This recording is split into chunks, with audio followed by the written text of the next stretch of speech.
Coucou les amis, j'espère que vous allez extra bien. Alors écoutez, je suis contente aujourd'hui de vous retrouver parce que je devais présenter déjà ce tarot depuis quelques jours. Je l'avais mis sur Instagram et j'avais dit que je le présenterais au plus vite, mais du coup, vous savez, j'avais pas trop la tête à ça parce que voilà, quelques contrariétés qui m'ont fait ne pas me sentir bien. Voilà, tout simplement. Il y a encore quelques trucs voilà, qui sont pas au top, mais ça va mieux. Tout ça pour vous dire qu'on n'est pas toujours au top non plus et qu'on ne doit pas du coup se forcer à faire les choses. Voilà, donc je prends pas ça vraiment du mauvais côté. Je sais que euh, il y a des fidèles qui sont là tout le temps pour venir mettre des petits mots. Et du coup, vous voyez, j'en ai la voix cassée. Donc c'est embêtant quand on parle. Et donc, voilà, donc j'ai un peu retardé mes présentations, aussi les petites guidances que j'aime bien faire. Ben voilà, ça reste un petit peu en suspens pour l'instant. Je n'ai pas envie de me forcer du tout, comme je viens de vous le dire. Et je trouve que c'est beaucoup plus sain. La vie c'est pas rose bonbon non plus, hein. Comme je l'avais déjà marqué dans ma communauté, on ne peut pas être non plus toujours souriant derrière une présentation, faire semblant. Moi j'aime bien vous parler, dire comment ça va, dire si le ciel est bleu, s'il pleut, s'il fait froid. C'est toujours ce que j'ai fait, donc voilà. Ici, donc on en revient à ce tarot que je veux vous présenter, qui est vraiment un très beau jeu. Que j'avais pas forcément vu passer, puis je l'ai vu passer par une copine, et du coup j'ai eu vraiment envie de me le procurer, et franchement il vaut le détour, il est très beau, regardez comme il brille, en fait on dirait c'était... Vous savez, vous pouvez imaginer que c'est des lames d'or, vous voyez, ici. J'aime beaucoup les illustrations qui sont très belles pour moi, cette façon un petit peu kitsch, vous savez, de l'ancien temps qui me plaît énormément. D'ailleurs, il y avait un autre tarot aussi, le tarot Mancha, un truc comme ça, que je voulais. Et j'avais des... Franchement, je l'avais vu hein, il y a quelques années et je me suis dit, je sais pas pourquoi, je n'ai pas pris en fait. Et du coup, quand j'ai bien évidemment voulu me l'acheter, eh ben, il n'était plus là. Donc, j'étais un peu déçue parce que franchement, ce tarot plutôt, quand il va sortir, franchement, je vais me jeter dessus. Franchement, et je vous le montrerai. Ça, c'est clair. Donc bref, là on revient à ce tarot qui est le tarot de l'illumination, une vision éthérée. C'est de Matt Hughes. C'est une belle boîte compacte. Regardez. Voilà. Il y a du travail sur la boîte. Franchement, c'est topissime. Et par contre, j'ai mis la boîte à l'envers. Bon, c'est pas grave. C'est aux éditions Exergue et il est vendu au prix de 24,90 €. Franchement, il est top. Inspiré par le mouvement de l'Art Nouveau, Matt Hughes a enrichi le tarot de 2 nouvelles cartes donc, qui viennent compléter les arcanes traditionnels avec un style reconnaissable entre tous. Et grâce à une technique issue d'un savoir-faire artisanal, il a dessiné et coloré à la main, s'il vous plaît, les 80 cartes de toute beauté. Chaque lame étant élégamment illuminée d'une dorure unique, accompagnée d'un livre pour vous imprégner de la signification des messages. Le tarot de l'illumination puise son inspiration dans le parcours de l'artiste, faisant la part belle à la réflexion intérieure et à la méditation. Donc on va le découvrir ensemble. Moi je l'ai déjà un petit peu regardé, bien sûr, vous vous en doutez, si on a, je sais pas très bien, un gris bleu à l'intérieur de la boîte.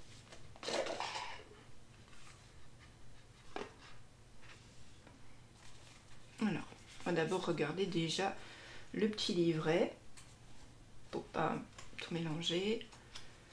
Donc le petit livret il est très cool.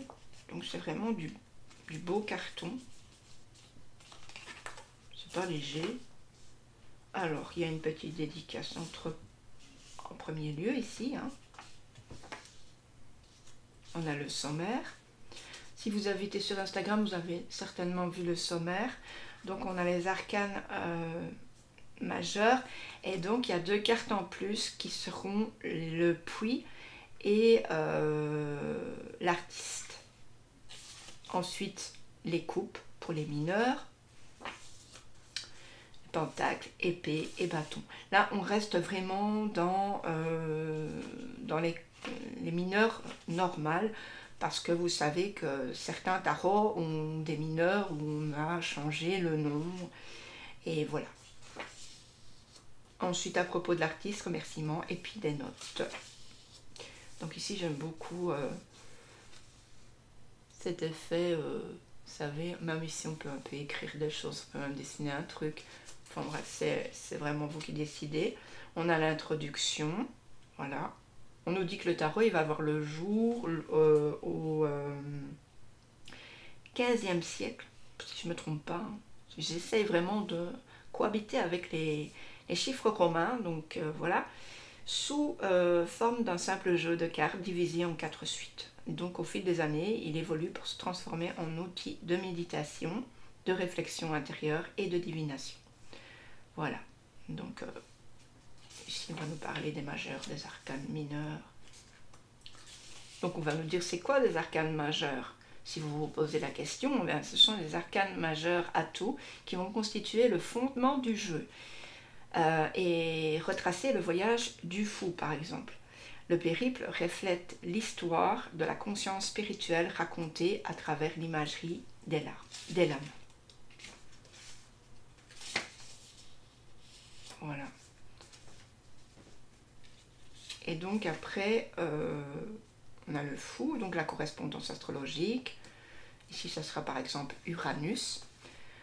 Qu'est-ce qui va incarner le fou, hein? Alors, si vous le lisez à l'endroit, donc il y aura le potentiel, nouveau commencement, par exemple, et à l'envers, si vous faites l'envers dans les jeux, eh bien, ça sera le manque de vigilance, la négligence, voilà. Et donc, c'est comme ça pour tout. Donc, c'est vraiment un tarot, je trouve, pour les personnes qui débutent. Simple. Ensuite, on a les arcanes mineurs. Donc ici, on va vous dire que c'est réparti en 4 suites. Donc, comme je vous ai dit tout à l'heure, les coupes, les pentacles, l'épée et les bâtons. Et chaque suite est composée de 14 cartes. Donc, il y aura 10 cartes numérotées de As à 10 et 4 cartes de cour. Donc, on aura le valet, le cavalier, la reine et le roi. Donc ici, on n'a vraiment rien changé au niveau des noms non plus. Certains jeux changent les noms. Donc ça, c'est plutôt cool. C'est plutôt franchement un livret très facile. Il est peut-être petit, mais il est costaud. C'est cool. Donc ici, on a des remerciements. À propos de l'artiste, on nous dit que c'est un artiste autodidacte. Et voilà.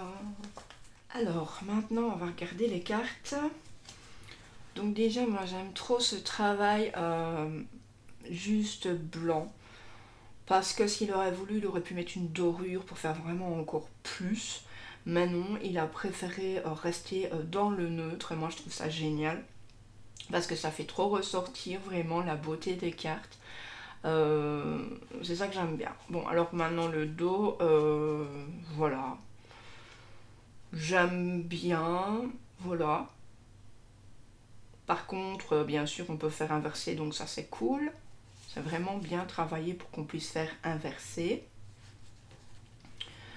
Par rapport aux cartes, elles sont fines, mais elles sont quand même...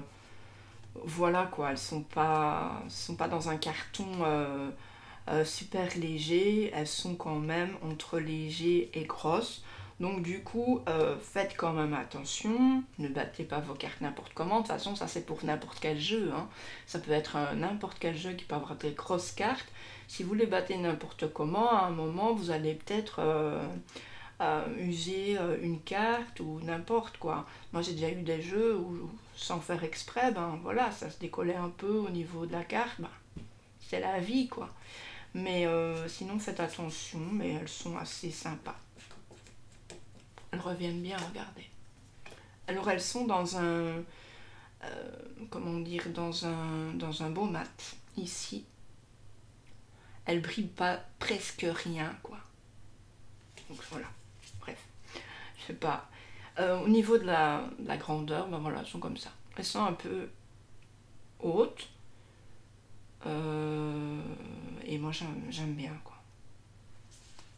Allez, on va regarder les cartes une par une. Franchement, les cartes, ça vaut le détour. Moi, je vous le dis, je fais un zoom. Hop. Donc ici, on a le fou. Donc comme vous voyez, on a aussi ici cette dorure qui crée vraiment une partie de la beauté de la carte, mais pas que. Parce que quand on regarde vraiment le dessin, c'est juste magnifique. C'est vraiment un dessin fait au crayon. Et ça, franchement, ça n'a pas de prix, quoi. Les dessins faits au crayon, c'est quand même quelque chose. Moi, je trouve ça génial. Donc, on a le fou ici. Il est assez marrant. Il a un parapluie au-dessus de la tête. Lui, il pense que, ben voilà, s'il saute, eh ben, c'est sûr, il va voler. Avec le parapluie, il va être protégé. En fait, il va peut-être avoir l'effet d'un parachute, quoi. Et on a le petit chien, il est prêt à le suivre, hein. Donc, ça, c'est cool. Alors, ici, le deuxième, c'est le magicien. Donc, beau, très beau aussi. On a ces petits détails ici, là. C'est... Wow. On a la grande prêtresse. Je vais faire comme ça parce que... J'espère que vous avez bien vu. Je reviens en arrière. Encore une fois, je ne suis pas mon retour.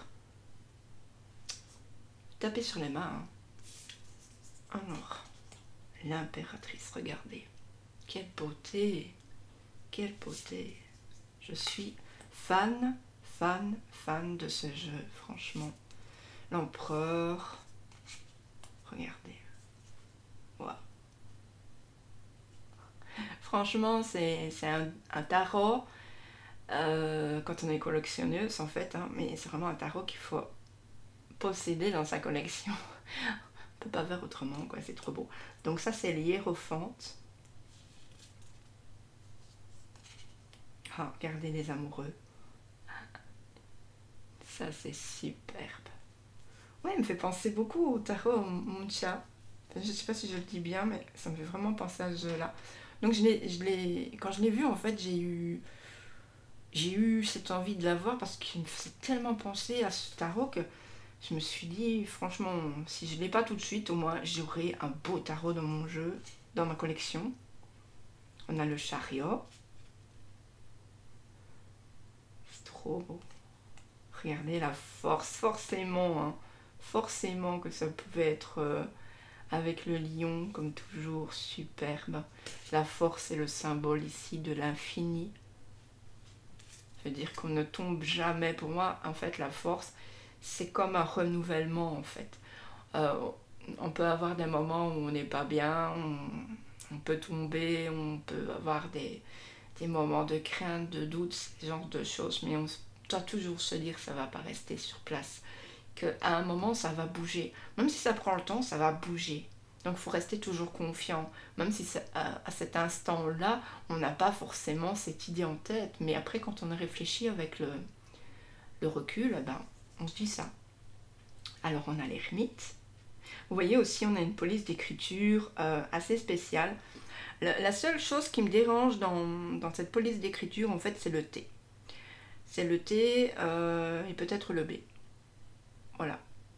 Mais sinon, j'aime beaucoup la police d'écriture. On a la roue de la fortune. Alors celle-là, regardez comme elle vaut le détour. Waouh! Il n'y a rien à dire.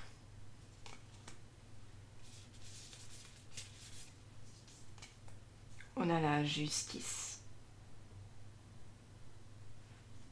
Dites-moi la carte que vous préférez dans le jeu. Je serais vraiment... j'aurais hâte de le savoir en fait. Et donc ici, on a le pendu. Et je sais pas si vous êtes comme moi, mais à chaque fois, moi, je vois le pendu, j'ai toujours l'envie de le retourner. Je ne sais pas pourquoi, mais c'est drôle quand même comme sensation. Qu'est-ce que ça ferait si on le retourne? Ok, ça ferait un petit peu comme si on veut s'élever, je pense, non?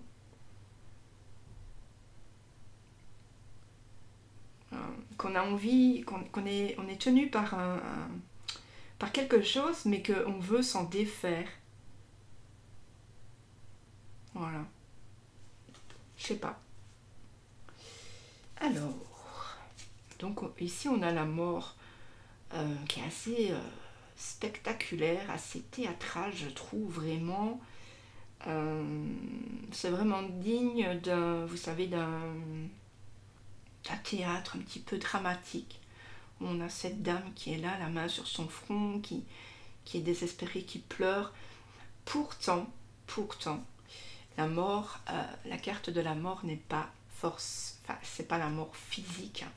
C'est plus au niveau du spirituel, c'est plus quelque chose qu'on va abandonner sur son chemin vraiment pour notre bien.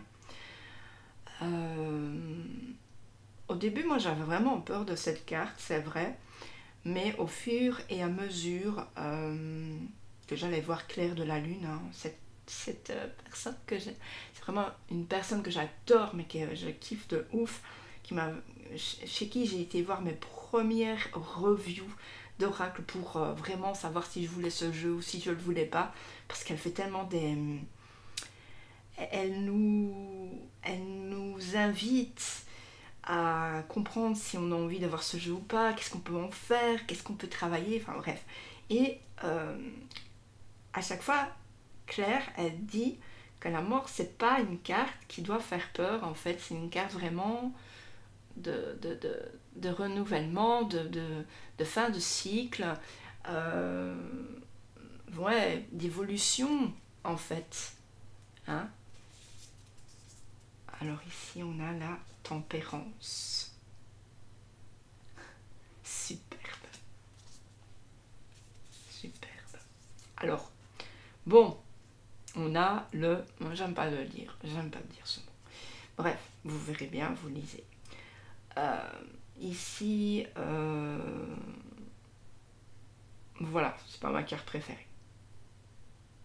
En fait, j'aime aucune de ces cartes où il y a ce nom. C'est comme ça. Après, elle est magnifique quand même. Ouais. La tour, ici. Alors vraiment, ici, la dorure, elle prend tout son sens parce que on va ici nous inviter à nous faire comprendre qu'il y a vraiment quelque chose qui se passe. Il y a vraiment des choses qui vont s'effondrer, qui vont tomber. Tomber, oui, mais pour mieux se relever. C'est-à-dire que ici, il a peut-être ce personnage, c'est pas, ouais, c'est plutôt un homme, il n'a pas clairement besoin de rester au-dessus. Il doit descendre absolument, peut-être pour se recentrer, pour se reconnecter à ses origines, peut-être à des choses qu'il a oubliées, à ouvrir plus les yeux aussi, je pense. Hein. Parce que, voilà, ça me fait penser à ça, mais juste après, regardez, on voit ici, comme un œil, je sais pas si vous le verrez bien, comme un œil. Donc moi, ça me fait vraiment penser, donc du coup, à l'intuition, à tout ce qui doit se voir, tout ce qui doit s'entendre, tout ce qu'on a, on a décidé de cacher et qui doit maintenant se voir. Alors, on a quoi? L'étoile. Donc ici, elle est belle aussi. Superbe.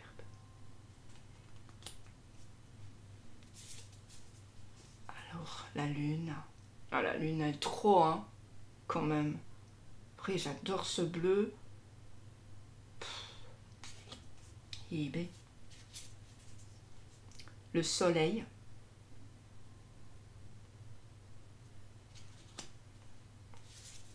Le jugement.